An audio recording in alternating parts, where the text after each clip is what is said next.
जंगल में सभी पंछियों के घर पुराने हो गए थे। बारिश आने से पहले सभी पंछियों को अपना अपना घर बनाना था। बुलबुल बहन, बारिश आने से पहले हमें अपने अपने घर बना लेने चाहिए। बरसात ज्यादा पड़ने से यह पुराने घर एक बारिश में ही बिखर जाएंगे। हाँ तोते, तुम ठीक बोल रहे हो। यह पुराने घर तो एक भी बरसात काट ना सकेंगे। अगली सुबह सभी पंछी अपना अपना घर बनाने में जुट जाते हैं और शाम तक सभी पंछियों के घर बनकर तैयार हो जाते हैं। बुलबुल बहन, घर तो बनकर तैयार हो गया। इस बार हम अपने घरों को रंग भी करवाएंगे। रंग करवाने से पानी लकड़ियों पर रुकेगा नहीं, जिससे हमारे घर ज्यादा समय तक टिके रहेंगे। ठीक है लाडो, लेकिन हमें पहले बादल भैया से पूछना होगा कि हमारे जंगल में बारिश कब करने वाले हैं। इतनी बात कहते हैं कालू उन पंछियों के पास आ जाता है। पंछियों, तुम्हारे घर तो बनकर तैयार है। मैं क्या कहता हूँ, तुम इन घरों को रंग करवा लो। कालू, हमने पहले बादल भाई से पता करना है कि हमारे जंगल बारिश कब होगी। जिस कालू सब पंछियों से झूठ बोल देता है। मैं अभी अभी बादल भाई के पास से आया हूँ। उन्होंने बोला कि हमारे जंगल 10 दिन बाद बारिश होगी। तब तक तुम सभी मुझसे रंग करवा लो अपने अपने घर को। कालू, तुम कल ही हमारे घरों को रंग कर देना, जिससे हमारे घर और मजबूत हो जाएंगे। सभी पंछी कालू की बातों में आ जाते हैं। कालू मन ही मन बहुत खुश हो जाता है। अगली सुबह कालू पंछियों के घरों को रंग कर देता है। शाम हो जाती है। लाडो का घर रंग होने से रह जाता है। लाओ पंछियों, मेरी मेहनत के दाने। तुम्हें लाडो के घर को रंग करने सुबह आना होगा। तुम्हें तुम्हारी मेहनत कल मिल जाएगी। आधी रात को बादल पानी से भरे जंगल में आते हैं और जोर जोर से शमशम बरसते हैं। घरों के रंग उतर जाते हैं। सुबह होने पर जब कालू रंग करने आता, कालू भैया, आपने तो बोला था बादल 10 दिन बाद आएंगे, लेकिन बादल तो रात में ही बरस गए और सभी घरों के रंग उतर गए। तुम्हें दोबारा सभी घरों को रंग करना होगा, तभी तुम्हें तुम्हारी मेहनत मिलेगी।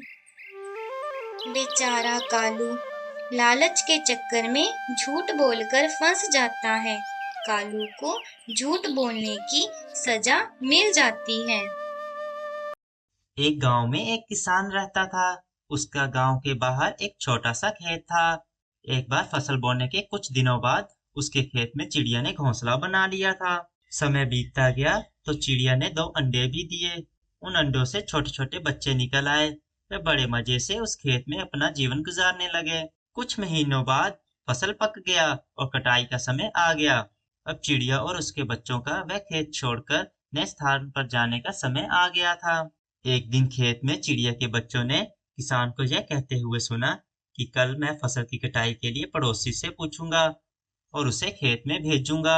यह सुनकर चिड़िया के बच्चे सहम गए थे और किसान की बातों से भी परेशान हो गए। उस समय चिड़िया कहीं गई हुई थी।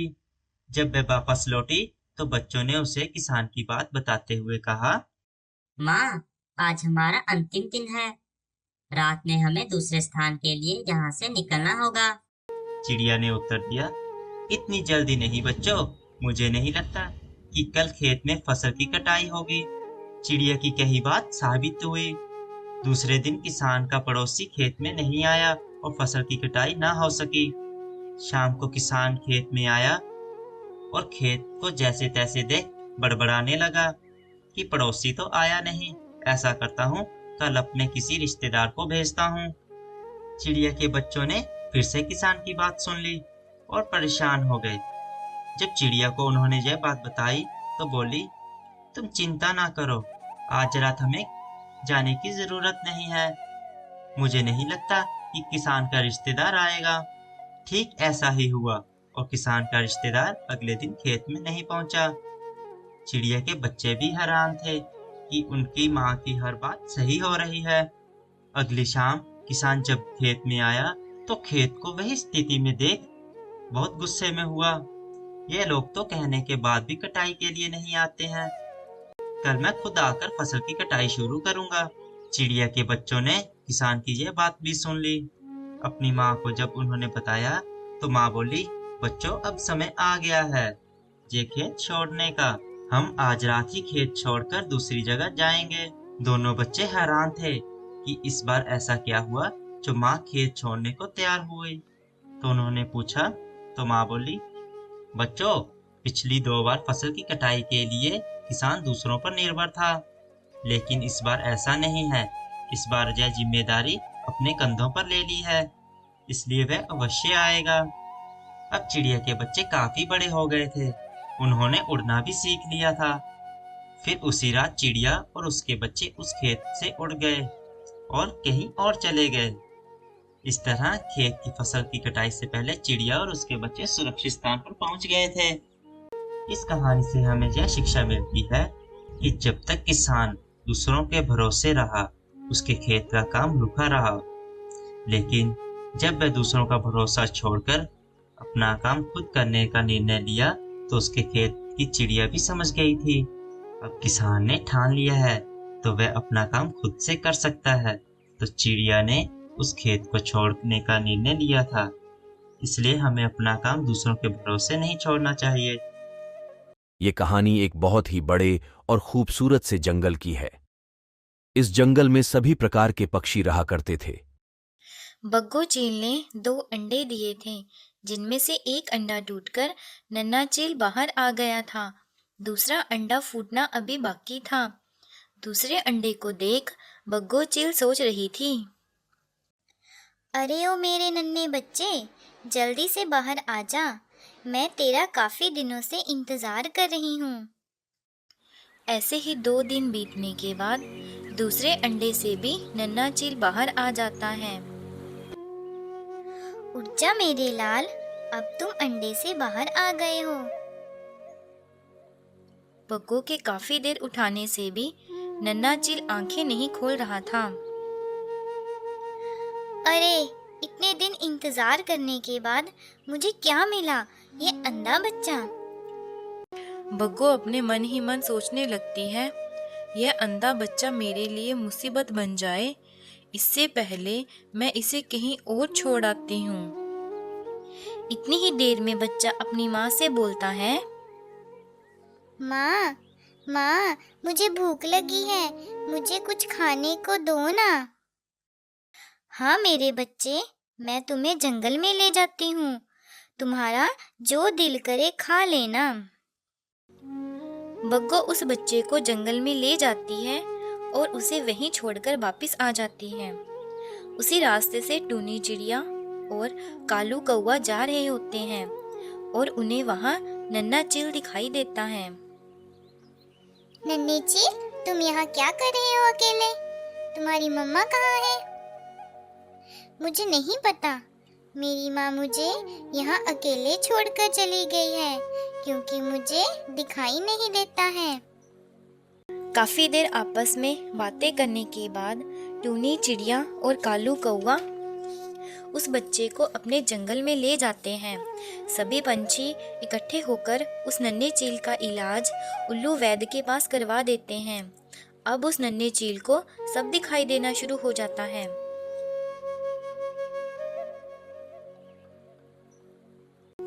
समय बीतता गया, अब बग्गो चील बूढ़ी हो चुकी थी।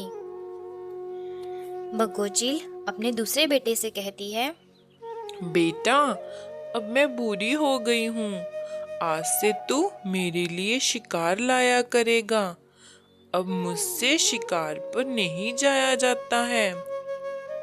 माँ की बात सुनकर बच्चा बोलता है, अरे मम्मा, ये आप क्या कह रही हो? अब आप शिकार पर नहीं जा सकती हो? इसका मतलब अब आप मेरे किसी काम की नहीं हो। मुझे सब याद है मम्मा। मेरा भाई देख नहीं सकता था, इसी वजह से आप उसे जंगल में छोड़ आई थी। वह भी आपके किसी काम का नहीं था, तभी तो आपने उसे अपने पास नहीं रखा। इसीलिए आप भी मेरे किसी काम की नहीं। चलो चलो, जाओ यहाँ से। चील का बच्चा अपनी माँ को घर से निकाल देता है। इस तरह चील को अपने किए की सजा मिल जाती है। शामली घाट जंगल में सभी पक्षी दूसरे जंगल से आए थे। पंछियों को जंगल के बारे में जरा भी पता नहीं था। पंछियों, हम सभी को इस जंगल में मिलजुल कर रहना होगा। हमारा जंगल तो बरसात में डूब गया। इस जंगल में एक डायन रहती थी जो पंछियों को मारकर खा जाती थी। जंगल में डायन का खौफ इतना था कि सारे पंछी इस जंगल में आने से डरते थे। पर यह सभी नादान पंछी ऐसा कुछ भी ना जानते थे। रात होते ही सभी पक्षी सो जाते हैं। अरे वाह, कितने शिकार आए हैं मेरे पास चलकर। अब मैं रोज एक एक करके खाऊंगी। अब मेरे काफी दिन निकल जाएंगे। दूसरे जंगल जाने की जरूरत नहीं पड़ेगी। आधी रात को जब डायन कालू का बच्चा उठाने आई तो गौरी की आंख खुल जाती है। गौरी जोर जोर से चिल्लाती है। सभी पक्षियों की नींद खुल जाती है और सब गौरी के घर के बाहर आ जाते हैं। डायन, गौरी के बच्चे को छोड़ दे, नहीं तो अच्छा नहीं होगा। डायन कहाँ मानने वाली थी। बग्गो तांत्रिक, जिसने बंगाल से तंत्र टोटका सीखा था, आज उसके काम आने वाला था। बग्गो डायन को अपनी शक्तियों से काबू में कर लेती है। बता, तू कहाँ से आई है? कुछ समय पहले यह जंगल बहुत हरा भरा था। सभी पक्षी तुम सभी की तरह मिलजुल कर रहते थे। एक दिन इस जंगल में आग लग गई। सभी पक्षी एक दूसरे को बचाकर इस जंगल से भाग गए और मेरा पैर शिकारी के फंदे में फंस गया था। किसी भी पक्षी ने मदद नहीं की। मैं इस आग में जलकर मर गई थी। तब से मुझे किसी पक्षी पर भरोसा नहीं रहा। यह तो तुम्हारे साथ बहुत बुरा हुआ। मैं तुम्हें इससे छुटकारा दिलवाती हूँ। बग्गो अपने तंत्र मंत्र पढ़कर उस डायन की आत्मा को शांति दे देती है। फिर सभी पक्षी खुशी खुशी उस जंगल में आने जाने और रहने लगते हैं।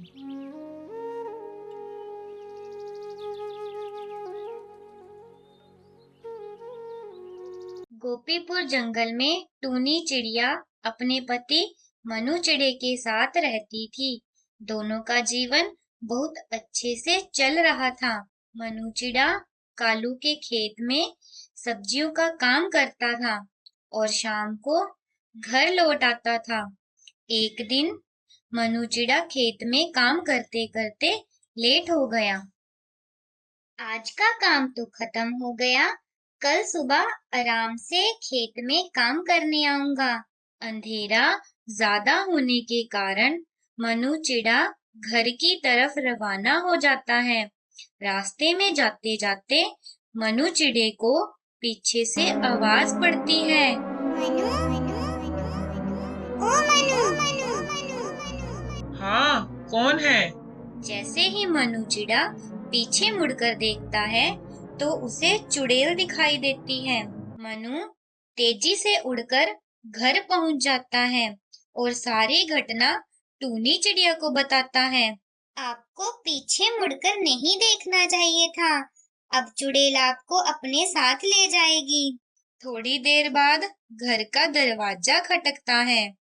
जैसे ही चिड़ा दरवाजा खोलता है, चुड़ैल मनु को अपने साथ ले उड़ती है। टूनी चिड़िया बुलबुल को अपने साथ मनु चिड़े को बचाने निकल पड़ती है। रास्ते में देखती है मनु को सड़क में गाड़ दिया था चुड़ैल ने। मनु चिड़े, आप यहाँ? मुझे बचा लो। टूनी और बुलबुल उसे निकालने की कोशिश करती है, वह नहीं निकलता। दूसरी तरफ सड़क पर तेज रफ्तार में ट्रक आ रहा था। कोई नहीं बचेगा, सब मारे जाएंगे। आप मेरे पति को छोड़ दो। बुलबुल तेज रफ्तार में आते ट्रक को देख उड़कर पेड़ पर बैठ जाती है। टूनी, जल्दी से आ जाओ, नहीं तो तुम भी मर जाओगी। टूनी अपने पति को छोड़कर नहीं जाती और ट्रक के सामने खड़ी हो जाती है। हट जा चिड़िया सामने से। मेरा शिकार ये चिड़ा है। टूनी सामने से हटती नहीं। चुड़ैल के दिल में दया आ जाती है और वह अपनी शक्तियों से ट्रक को रोक देती है। तुम मेरा एक काम करना, झाड़ियों के पीछे मेरी लाश पड़ी है, इसका अंतिम संस्कार कर देना। मनु चिड़ा ऐसा ही करता है और उस चुड़ैल की आत्मा को शांति मिल जाती है। वहीं पास के जंगल में कालू कौवा के यहाँ बड़ा हादसा हो जाता है। उसकी बेटी खाना बनाते हुए पूरी तरह से जल जाती है। घर वाले उसे जला हुआ देखकर बड़ी परेशान थे।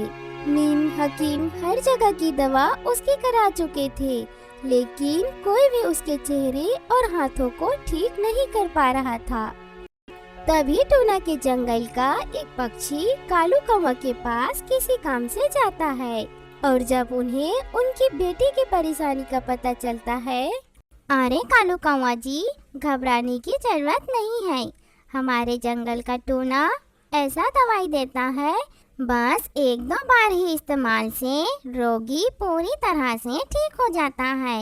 मेरी बात मानो, अपनी बिटिया को वही दिखा आओ।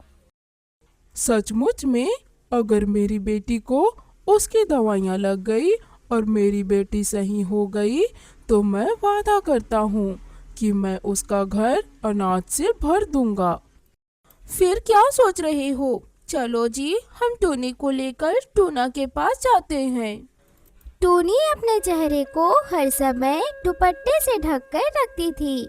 उसे अब बाकी लोगों से मिलने जुलने में कोई दिलचस्पी नहीं थी। जो कोई भी उसके झुलसे हुए चेहरे को देखता तो उसके मुंह से एक बार को चीख निकल ही जाती।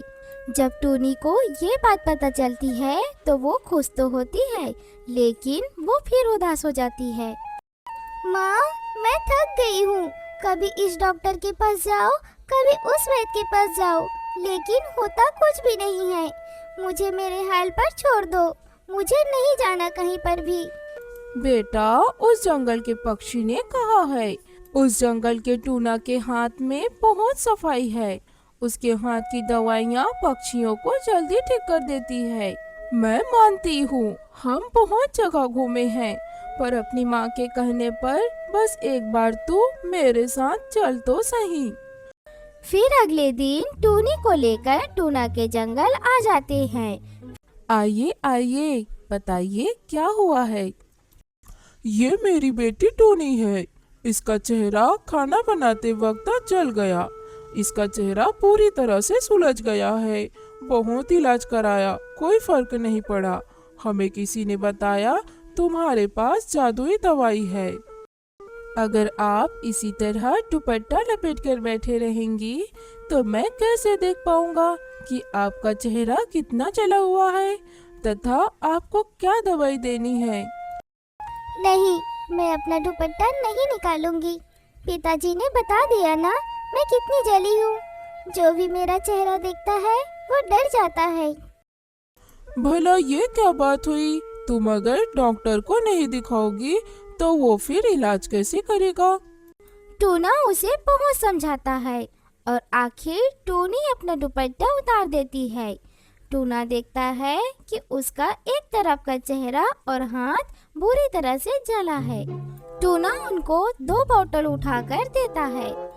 ए जादुई जामुन के पेड़ से टूटे हुए जामुनों, मैं यह दवाई उस टूनी को दे रहा हूँ। टूनी को जल्दी से अच्छा कर देना। तुम्हारा बहुत बहुत धन्यवाद।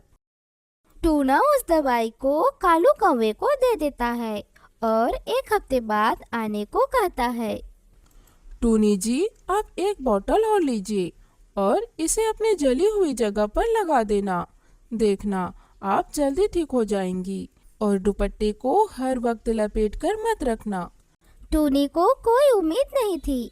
वो मरे मन से टूना से वो बोतल ले लेती है और घर जाने पर अपनी माँ से कहती है, भला ऐसी कोई दवाई होती है कि उसे खाओ पियो लगाओ और ठीक हो जाओ? लगता है तुम्हारा दिमाग खराब हो गया है। दवाइयाँ खाई और लगाई ही तो जाती है।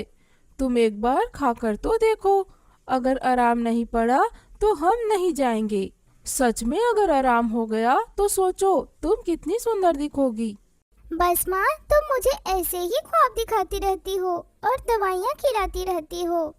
गोरी कौवी बड़ी पाबंदी के साथ टूनी को रोज दवाई देती और चेहरे पर भी लगाती।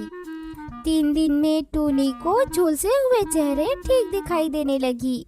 अब उसका मन थोड़ा खुश था और अब खुशी खुशी दवाई खा रही थी और दवाई लगा भी रही थी। 1 हफ्ते होते ही उसके दाग बहुत हल्के हो गए थे। माँ, सचमुच में वो तो जादुई दवाई है। देखो तो मेरा चेहरा कितना अच्छा हो गया है। चलो ना माँ, आज हम फिर जाकर दवाई ले आते हैं। हाँ मेरी बच्ची, हम जरूर चलेंगे। टूनी भी एक बार आकर दवाई लेकर चली जाती है। अब वो बिल्कुल ठीक थी और जब टूनी का चेहरा पूरी तरह से ठीक हो गया तो वह पहले की तरह सुंदर दिखाई दे रही थी।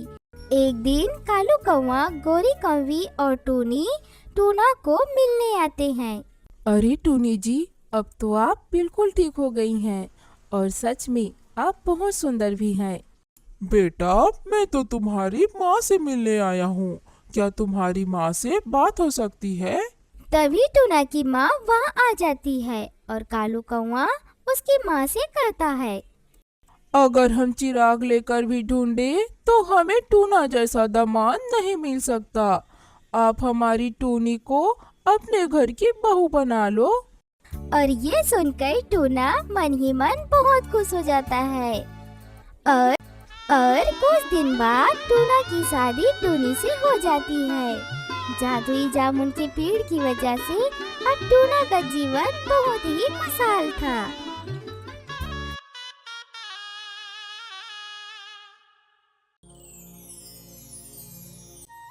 रानू चिड़िया पेट से है और वो बहुत जल्दी ही अंडे देने वाली है, लेकिन अभी भी बहुत चिंता में है क्योंकि अभी उसने अपना पक्का घर नहीं बनाया है।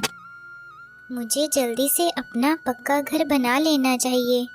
अपने अंडों को सुरक्षित और गर्म रखने के लिए पक्के घर की ज़रूरत है। इतना सोचकर रानू घर बनाने के लिए जंगल की तरफ चल पड़ती है। रास्ते में जाते उसे कालू कौवा और गौरी कौवी मिलती है। सुनिए, मेरा नाम रानू है। क्या आप मेरी एक मदद करेंगे? बोलो चिड़िया, कैसी मदद चाहिए तुम्हें? मैं पेट से हूँ और जल्दी ही अंडे देने वाली हूँ। मुझे एक सुरक्षित घोंसला बनाना है। उसके लिए मुझे एक सुरक्षित जगह की तलाश है। क्या आप मुझे बता सकते हैं यहाँ पर सुरक्षित जगह कहाँ पर है? हाँ, मुझे पता है। आप यहाँ से सीधी चली जाओ। आपको वहाँ पर बना बनाया घर मिल जाएगा। उस घर में कोई भी नहीं रहता है। आप वहाँ पर जाकर रह सकती हो। क्या आप सच कह रही हैं? अगर मुझे बना बनाया घर मिल जाए तो मेरी सारी चिंता ही खत्म हो जाएगी। इतना कहकर रानू वहाँ से चली जाती है। गौरी, तुमने उस चिड़िया को चील के घर का पता क्यों दे दिया? कालू जी, आप भी सीधे हो। हमने कोई ऐसे में ही फ्री की सेवा थोड़ी खोल रखी है, हम कोई बेले बैठे हैं। रानू चिड़िया गौरी के बताए घोंसले के पास आ जाती है। चील घर में नहीं था। यह तो बहुत ही बड़ा घर है, अब मैं अंदर जाके देखती हूँ। रानू अंदर जाकर घोंसले में बैठ गई। थोड़ी देर बाद चील वापस आ गया। वो देखता है घोंसले का दरवाजा तो खुला है। वो समझ गया कि उसके घर के अंदर कोई घुस गया है। अरे ओ चिड़िया, तुम्हें क्या अपनी जिंदगी प्यारी नहीं जो तुम मेरे घोंसले में आ गई? अरे चील, ये तुम्हारा घोंसला है, मुझे पता नहीं था। मैं पेट से हूँ, अंडे देने वाली हूँ, मैं अभी यहाँ से चली जाती हूँ। अंडों की बात सुनकर चील के मुंह में पानी आ जाता है। तुम अंडे देने वाली हो? मुझे पहले क्यों नहीं बताया? तुम यहाँ चिड़िया आराम से रहो, तुम्हें यहाँ पर कोई खतरा नहीं है। थोड़े दिन बाद चिड़िया ने अंडे दे दिए। चिड़िया अपने अंडों से बातें कर रही होती है। ठंड भी बढ़ रही है, मुझे अब अपना खुद का घोंसला बना लेना चाहिए। दूसरी तरफ गौरी ने भी 2 अंडे दिए थे। कालू जी, उस रानू का कोई अता पता नहीं चला, चील ने उसके साथ क्या किया होगा। यह सब देखने के लिए कालू और गौरी वहां आ जाते हैं और वह अंदर जाकर देखते हैं तो रानू अपने अंडों के साथ घोंसले में बैठी थी। चील किसी काम से बाहर जंगल में गया था। रानू चिड़िया को देख गौरी देखती ही रह जाती है। रानू चिड़िया, क्या तुम जिंदा हो? तुम्हें चील ने खाया नहीं? आओ गौरी भाभी, आओ, आप इतने दिन बाद यहाँ आए। जो मैंने पूछा उसका जवाब दे चिड़िया। रानू उन्हें बताती है चील उसका अच्छा दोस्त है। चील उसके और उसके अंडों की पूरी देखभाल करता है। यह सब सुनकर गौरी बहुत हैरान होती है। सोचने लगती है, अगर चील हमारा दोस्त बन जाए तो जंगल के सारे पंछी हमसे डरेंगे और फिर मुझे खाने पीने की भी कोई कमी नहीं आएगी। गौरी टूनी चिड़िया को उसके अंडे लेकर वहाँ से निकाल देती है। गौरी भाभी, तुमने ये मेरे साथ अच्छा नहीं किया। अब मैं अपने अंडों को लेकर कहाँ जाऊंगी? बेचारी चिड़िया अब कुछ कर भी नहीं सकती थी। थोड़ी देर बाद चील घोंसले में लौट आता है। आओ चील, आओ। वो चिड़िया कहाँ पर है? आपस में बातें करते करते गौरी के अंडों से 2 बच्चे बाहर आ जाते हैं। चील, आज से तुम हमारे दोस्त हो। नन्ही चिड़िया को मैंने यहाँ से भगा दिया। चील गुस्से में गौरी और कालू की खूब धुनाई करता है क्योंकि उसने चील के सारे प्लान पर पानी फेर दिया था। चील को ना तो अंडे खाने को मिले और ना ही चिड़िया का नरम मांस। दूसरी तरफ रानू ने अच्छा सा घोंसला बनाकर पूरा कर लिया था और उसके अंडों से बच्चे भी बाहर आ गए थे। चिड़िया और उसके बच्चे हंसी खुशी अपने घर में रहते हैं।